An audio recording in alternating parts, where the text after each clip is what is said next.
Seekor gajah ditemukan mati tanpa kepala di areal perkebunan PT Bumi Flora, Desa Jamboreuhat, Kecamatan Banda Alam, Aceh Timur pada Minggu 11 Agustus lalu. Setelah diselidiki, ternyata gajah itu sengaja dibunuh dan aparat Polres Aceh Timur pun berhasil mengungkap pelakunya.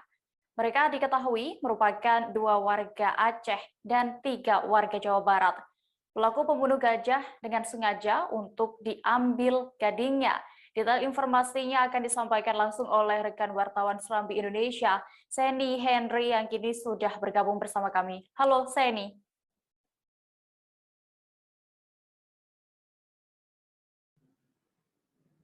Halo Seni. Halo Mbak.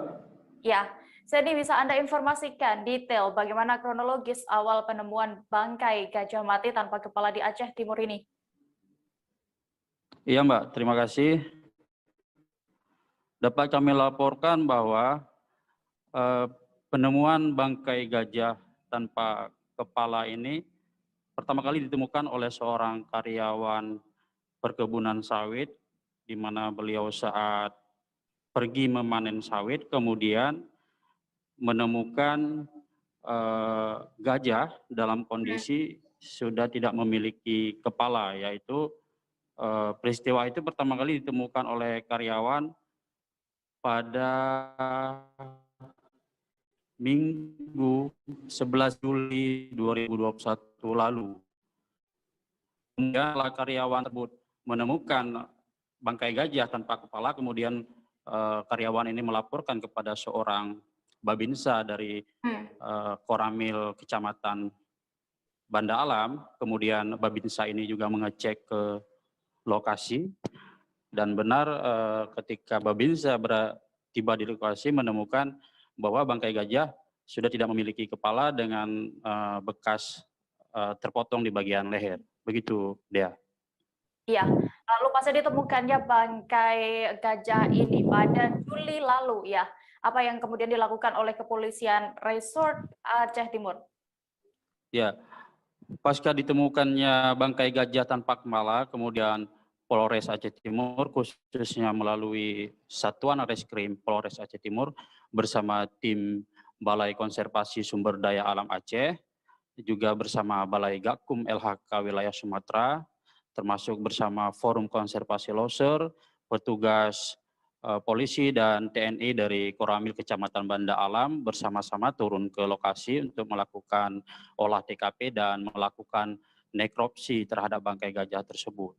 Dari hasil nekropsi, tim menemukan bahwa belalai gajah yang sudah dipotong itu berjarak 10 meter dari bangkai gajah. Selain itu tim dari BKSDA dan Polres tidak menemukan kepala gajah waktu itu. Diduga kepala gajah ini sudah diamankan oleh pelaku. Kemudian hasil nekropsi dari tim dokter hewan BKSDA Aceh juga diketahui bangkai gajah ini berjenis kelamin jantan yang diperkirakan berusia 12 tahun. Kemudian tim BKSDA dan tim Polres Aceh Timur menduga kematian gajah ini diduga karena racun, karena di dalam lambung gajah itu ditemukan 2 bungkus yang diduga racun. Dalam nekropsi itu tim juga mengambil sejumlah sampel dari bangkai gajah berupa isi lambung, cairan lambung, dan bungkusan benda asing yang ditemukan dari dalam lambung untuk dikirim ke pusat laboratorium forensik untuk diuji. Begitu, Dea. Iya, lalu saat ini, Seni, apakah para pelaku ini sudah ditetapkan sebagai tersangka, lalu mereka dijerat pasal apa dan akan terancam berapa tahun kurungan? Oke, dapat saya laporkan bahwa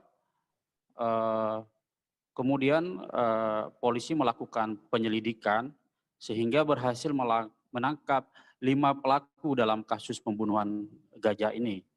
Jadi dari 5 pelaku, 2 warga Aceh, yaitu 1 orang sebagai pelaku utama, sebagai pembunuh, dan 1 orang sebagai pembeli pertama dari pelaku berinisial EM yaitu warga Kabupaten PD Jaya.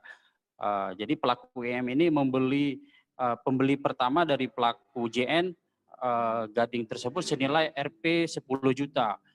Kemudian dari EM gading gajah itu dijual kembali kepada pembeli kedua yaitu SN senilai 24 juta. Gading ini dari Aceh ke Bogor dijual dengan cara dikirim melalui paket. Kemudian ternyata pelaku SN yang membeli 24 juta gading tadi juga sebelumnya sudah pernah membeli 4 kali gading kepada pelaku pembeli pertama di Aceh. Selain 4 kali membeli gading, dia SN juga pernah membeli 1 kali tulang harimau dan 1 kali membeli kulit harimau. Artinya antara pembeli SN dengan EM ini sudah pernah 6 kali transaksi satwa dilindungi. Kemudian dari pelaku SN ini dijual kembali gading gajah itu kepada JF di Kabupaten Bekasi, Jawa Barat senilai 24 juta, 5. Kemudian dari JF dijual lagi kepada pengrajin, pembeli terakhir, pembeli keempat, yaitu RN di Kabupaten Bekasi senilai 30 juta. Jadi dalam kasus ini polisi menangkap 5 pelaku, 2 warga Aceh, 3 warga Jawa Barat. Kemudian 1 pelaku utama yang ikut membunuh masih ditetapkan sebagai DPO, Dea. Ya. Kemudian para pelaku ini dijerat dengan pasal 21 ayat 2 huruf A dan pasal 40 ayat 2 Undang-Undang Nomor 5 Tahun 1990 tentang konservasi sumber daya alam, Jo pasal 55 KUH pidana dengan ancaman pidana penjara 5 tahun dan denda Rp 100 juta. Demikian ya. Iya, baik. Rekan saya ini Tribuners tadi sudah mendapatkan keterangan dari Kapolres Aceh Timur, AKBP Eko Widianto. Berikut liputan lengkapnya untuk Anda. Artinya sebelumnya ada pelaku yang udah divonis, Pak. Tetapi ada juga pelaku yang masih melakukan. Ini tidak memberikan efek jera juga atau kurangnya pemahaman mereka, Pak? Saya kira begini, yang menyangkut dengan hal tersebut, kalau pemahaman mungkin ada faktor-faktor tertentu sehingga mereka melakukan namanya kejahatan seperti salah satu yang dilakukan. Kalau menceritanya pada saat dia memiliki kesempatan, niatnya sudah ada, kesempatan ada dan ada didukung oleh kebutuhan ekonomi oleh kebutuhan lain, kadang masyarakat melakukan kegiatan-kegiatan yang mungkin bagi dia sendiri sebenarnya tidak boleh tahu, tidak pasti tahu. Gitu. Saya yakin mereka tahu kalau bunuh gajah itu nggak boleh, cuma kan itu dilaksanakan. Berarti kan ada alasan tertentu yang mereka kenapa sampai dilaksanakan. Ya mungkin seperti tadi, motif ekonomi dia mungkin, dia butuh uang dan segala macam dengan cara yang tepat menurut dia. Tapi kan menyalahi ketentuan aturan, apapun ceritanya tidak dibenarkan. Itu gitu. Berarti Pak, 5 tersangka diamankan. Kemudian ada 1 lagi DPO Pak ya? Ya, betul. DPO ini kawannya JN Pak ya? Kawan ZN. Oh ZN. Warga Aceh atau luar Aceh? Warga Aceh. Baik. Terangkan sanksi hukum terhadap ke-5 tersangka dalam kasus pembunuhan gajah. Nah, jadi sanksi hukumannya 5 tahun hingga 100 juta. Karena pasal yang melanggar yaitu pasal 21 ayat 2 huruf A dan huruf B Undang-Undang Nomor 5 Tahun 1990 tentang konservasi hayati